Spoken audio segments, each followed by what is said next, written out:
নদিয়ার চাপড়ায় বোমা ফেটে আহত হয়েছে শিশু। বল ভেবে খেলতে গিয়েছিল এবং সেই সময় হঠাৎ করে বোমাটি ফেটে যায় এবং যার কারণেই আহত হয়েছে ওই শিশু। শক্তিনগর হাসপাতালে ভর্তি রয়েছে আহত শিশু। ঘটনার তদন্ত শুরু করেছে চাপড়া থানার পুলিশ এবং কে বা কারা কি উদ্দেশ্যে বোমাগুলো সেখানে রেখেছিল তা নিয়ে কিন্তু ইতিমধ্যেই ঘটনার তদন্ত শুরু করেছে চাপড়া থানার পুলিশ। এবং গতকাল রাতের বেলায় এই ঘটনা ঘটে। বল ভেবে খেলতে গিয়েছিল শিশুটি এবং সেই সময় হঠাৎ করেই বোমা ফেটে যায় এবং তারপরেই আহত হয় ওই শিশুটি। শক্তিনগর হাসপাতালে তাকে নিয়ে যাওয়া হয়, সেখানে চিকিৎসাধীন রয়েছে শিশুটি। ঘটনার তদন্ত শুরু করেছে চাপড়া থানার পুলিশ। কে বা কারা কি উদ্দেশ্যে সেগুলো বোমা রেখেছিল তা নিয়ে তদন্ত শুরু হয়েছে।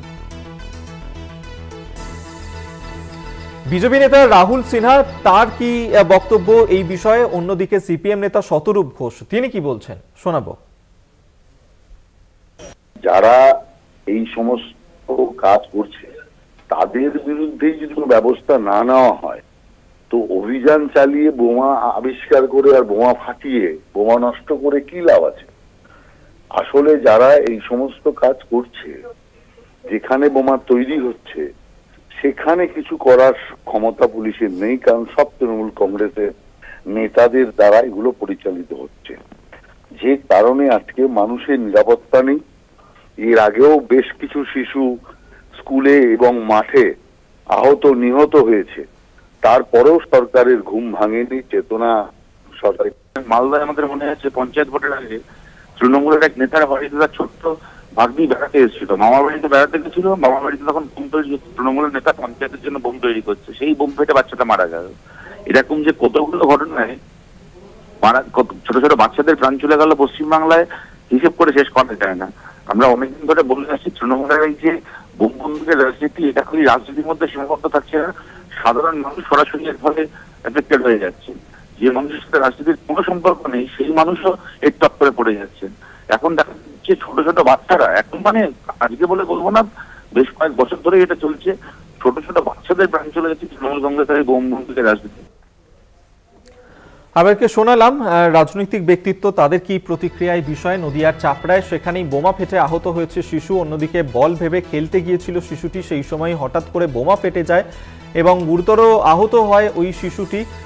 শক্তিনগর হাসপাতালে তাকে নিয়ে যাওয়া হয়। এই মুহূর্তে সেখানেই আহত শিশুর চিকিৎসাধীন রয়েছে। ঘটনার তদন্ত শুরু করেছে চাপড়া থানার পুলিশ এবং কে বা কারা কি উদ্দেশ্যে বোমাগুলি সেখানে রেখেছিল তা নিয়ে ইতিমধ্যেই ঘটনার তদন্ত শুরু করেছে চাপড়া থানার পুলিশ।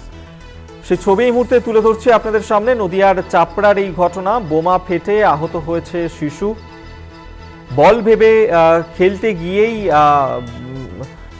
যায় শিশুটি এবং সেই সময় বোমাটি ফেটে যায় এবং যার কারণেই আহত হয়েছে ওই শিশু। শক্তিনগর হাসপাতালে ভর্তি রয়েছে শিশুটি।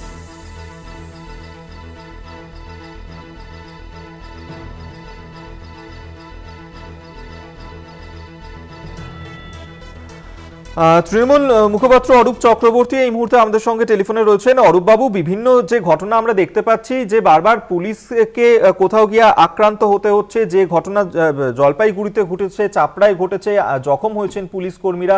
অন্যদিকে নদিয়ার চাপড়াতে সেখানেও বোমা ফেটে আহত হয়েছে শিশু, সেই ঘটনাতেও পুলিশের ভূমিকা নিয়ে প্রশ্ন উঠতে শুরু করেছে। সব মিলিয়ে আইন শৃঙ্খলা নিয়ে প্রশ্ন তুলছে বিরোধীরা, কি বলবেন? দেখুন, দক্ষিণবঙ্গের ঘটনা আর উত্তরবঙ্গের ঘটনার প্রেক্ষিত দুটো আলাদা। উত্তরবঙ্গের ক্ষেত্রে রাজ্য পুলিশের কাছে সুনির্দিষ্ট ইনফরমেশন ছিল যে বিহারের কিষানগঞ্জ হয়ে কাটিহার হয়ে একটি গ্যাং তারা এখানে ডাকাতির জন্য মোডাস অপারেন্ডি নিয়ে জড়ো হয়েছে। পুলিশ ইন্টেলিজেন্স সূত্রে খবর পায় এবং দুটি জায়গা, একটা চোপড়া এবং আরেকটি জলপাইগুড়ি, সেই জায়গায় তারা ছড়িয়েছিল। পুলিশের কাছে খবর আসা মাত্র পুলিশ সেখানে যায় এবং যারা ডাকাতি করতে চেষ্টা করেছিল তাদেরকে প্রতিহত করে। সেই সময় নিশ্চিতভাবে ডাকাতরা আক্রমণ করে এবং দুজন পুলিশ কর্মী আহত হয়েছেন। পুলিশের তৎপরতায়, ইন্টেলিজেন্স কাজ করায় সেখানে বড়সড় ডাকাতি ঘটনাটা থেকে বাঁচা গেছে। আপনারা জানেন কদিন আগে এই ঝাড়খণ্ড লাগোয়া আসানসোলের বুকে সোনার দোকানে পরপর ডাকাতি হয়েছিল, সেটা নিয়ে প্রচুর চর্চা হয়েছিল। তারপর থেকেই পুলিশ তৎপর এবং সজাগ ছিল যাতে এরকম ভাবে বর্ডার ক্রস করে এসে অন্য রাজ্য থেকে এসে ডাকাতিগুলো বন্ধ করা যায়। সেই প্রিভেন্টিভ মেজার হিসেবে পুলিশ অত্যন্ত তৎপরতার সাথে এদিকে কাজ করেছে এবং এই কাজ করার জন্যই ডাকাতিটা সেখানে আটকানো গেছে। কিন্তু তার বিনিময়ে দুজন পুলিশ কর্মী আহত হয়েছেন, তাদের চিকিৎসা চলছে, প্রশাসন সর্বতভাবে সেই আহত পুলিশ কর্মীদের পাশে রয়েছে। আর নদিয়ার চোপড়ার ঘটনাটা আমি আপনাদের মুখে শুনলাম। বেশ কিছু জায়গায় গত লোকসভা নির্বাচনে নদিয়ার বুকে বিজেপি লিড পেয়েছে এবং বেশ কিছু জায়গায় বিজেপি চাইছে না যে বাংলা শান্ত থাকে। সেক্ষেত্রে চোপড়ার ঘটনায় কি ঘটেছে অনুসন্ধান না করে তো বলা যাবে না। প্রশাসন নিশ্চয়ই তদন্ত করে খতিয়ে দেখবে। পুলিশি অনুসন্ধানের পর সঠিক কারণ জানা যাবে কারা ওখানে বোমা লুকিয়ে রেখেছিল। তাদের বিরুদ্ধে রং না দেখে পুলিশ প্রশাসন উপযুক্ত ব্যবস্থা নেবে। এটা মমতা বন্দ্যোপাধ্যায়ের সরকারের প্রশাসন। এখানে দলের রং দেখে অপরাধীর চরিত্র নির্ণয় হয় না। যে দলেরই হোক না কেন তার একটাই জায়গা হবে জেলের পিছনে। ধন্যবাদ আপনাকে। তৃণমূল মুখপাত্র অরূপ চক্রবর্তী আমাদের সঙ্গে টেলিফোনে ছিলেন।